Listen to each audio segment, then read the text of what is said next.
bet yesterday. Good morning, everyone, and because of that right there, I will say a very happy Thursday, Jenna, Nick, Brandon, the K-Man, Kevin Wilds. Nick, how does your pride feel this morning? What?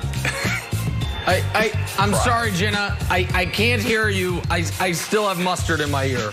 I can't hear you, so I don't know what you said, buddy. but I assume it wasn't good. That's on you. It wasn't.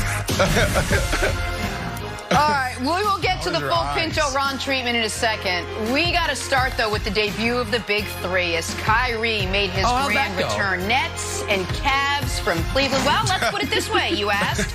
Said Steve Nash after the game, quote, "We've got a lot of work to do." As Nick predicted, some problems on the defensive end as the Nets couldn't stop Colin Sexton, dropping 42 as Brooklyn falls in double overtime to Cleveland. Kyrie with 37 wasn't enough, though. Take a listen. I think any one of us would definitely take a win over all those, just great stats. Those sound incredible for a first game out for a few great teammates, just first time touching the floor. But like I said, we're not so much consumed about what we can do. We're more or less responsible for, like I said, putting these pieces together and making it work. And offensively, it clearly wasn't enough tonight. We still needed to get stops on the other end. So that's going to be the tale of our season, is how committed are we to that end of the floor. Kyrie Irving with his glass half full. But, Nick, how worrisome was this Nets loss last night?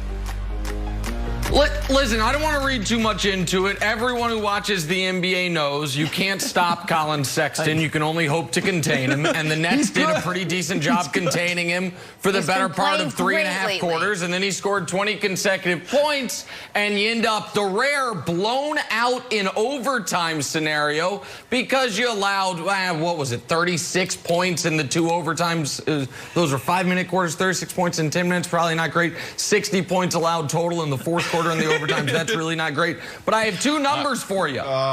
Both of them are concerning. Oh, good. More numbers. And they are almost identical.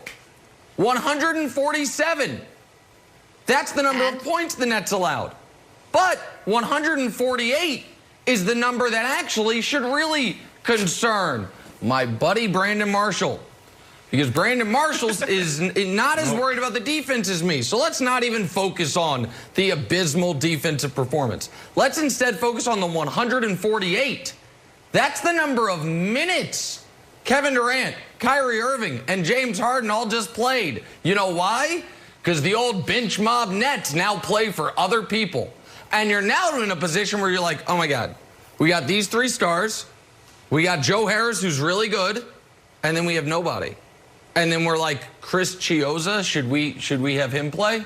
What about, is it Bruce? Is it Brett? What's the Brown? Who is it? I think Steve Nash just met him. Does he so need now to play? You believe in load management? Jeff Green. Well, Brandon, so here's the thing.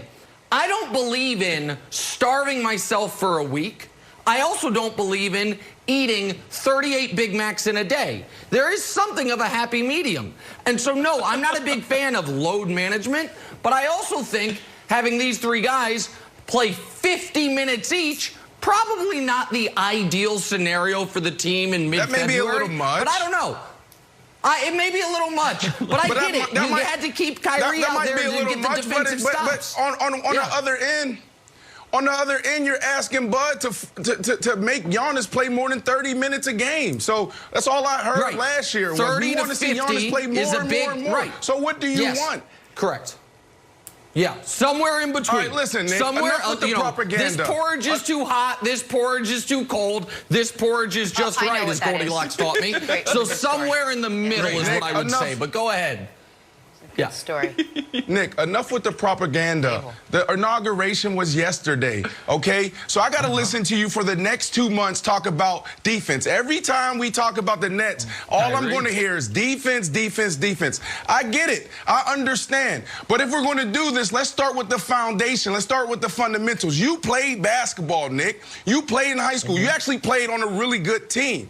You knew when we went in that gym, the first thing that we worked on was defense. And where did that start? Communication. This is their first night playing together. We talked about this yesterday. You got to be patient. It's going to take time. Yeah, they're not the best. They're not going to be the best defensive team, but these guys know what it takes to get to the finals. Now they got to get better and sacrifice once they get into the finals against the Clippers and figure out how to get it done. But the Clippers are going to have to figure out how to keep up with an onslaught of points and threes from KD, Kyrie, and James Harden. Come on, Nick. Let's stop with this propaganda, man. You know it, man. Going into the fourth quarter last night, they were down by 9.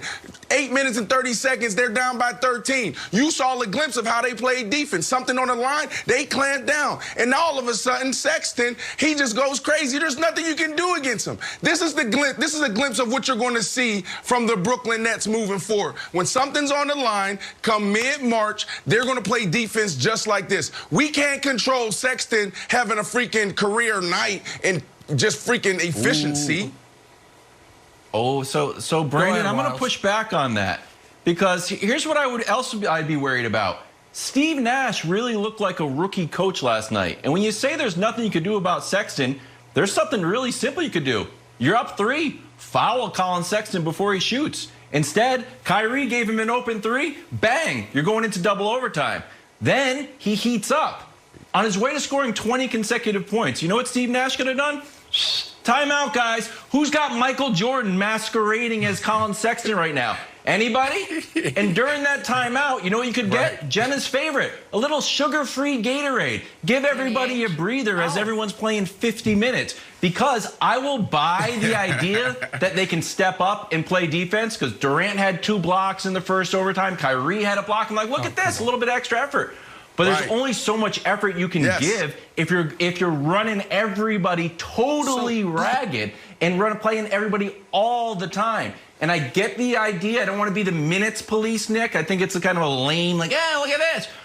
But if that's the plan, to play them a lot of minutes, then go with it. But Steve Nash told Malik Andrews, don't want to play Kyrie a lot. Well, you ended up playing him 50 or 48 minutes. So I think the minutes thing is an issue. I think not fouling is an issue. And I think not calling a timeout when the game is on the line and you see somebody really pulling away and getting super hot is an issue. Steve Nash looked totally like a rookie coach last night.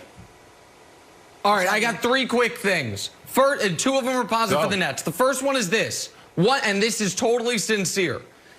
They are going to have a massive advantage if they are up even just 1 point late in games, because they're the only team in the league that has 3 90% free throw shooters. I thought about that last night. Kyrie, Harden, KD, they're never going to lose a free throw battle, so that helps them. Secondly, nice thing for the Nets, Brandon, I do think if they played the Clippers in the playoffs, they could beat them, because the Clippers don't really have the ability to punish them. And the NBA is making a lot of these changes that Wildes has suggested. If they end up creating like a bronze medal game for the 2 teams that lose in the conference finals to see who wins that, I think the Nets would be a huge favorite there. But the third thing that isn't good for them, the third thing that is not good for them, if you watch those Colin Sexton highlights, you know what you see? Every single guy on the Nets gets some. KD gets some. Jeff Green gets some. Harden gets some. Joe Harris gets some. Of course. Kyrie gets some. You know why? Because they ain't got a single guy who they can say go guard. So it's like, all right, you take your turn. You take your turn. You take your turn. Because they don't have a single guy except for Durant who's going to be able to guard. It's going to be a problem.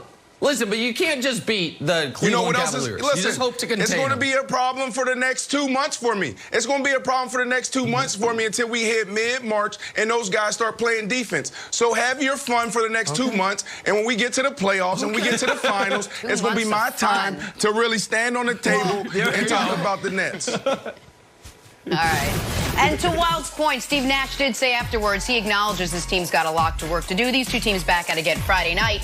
Big playoff weekend in the NFL coming up. Rodgers, Brady, who's got more on the line with a win? We got a split panel. Back after this. First things first.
6 points in 10 minutes, probably not great. 60 points allowed total in the fourth quarter in the overtimes. That's really not great. But I have two numbers for you.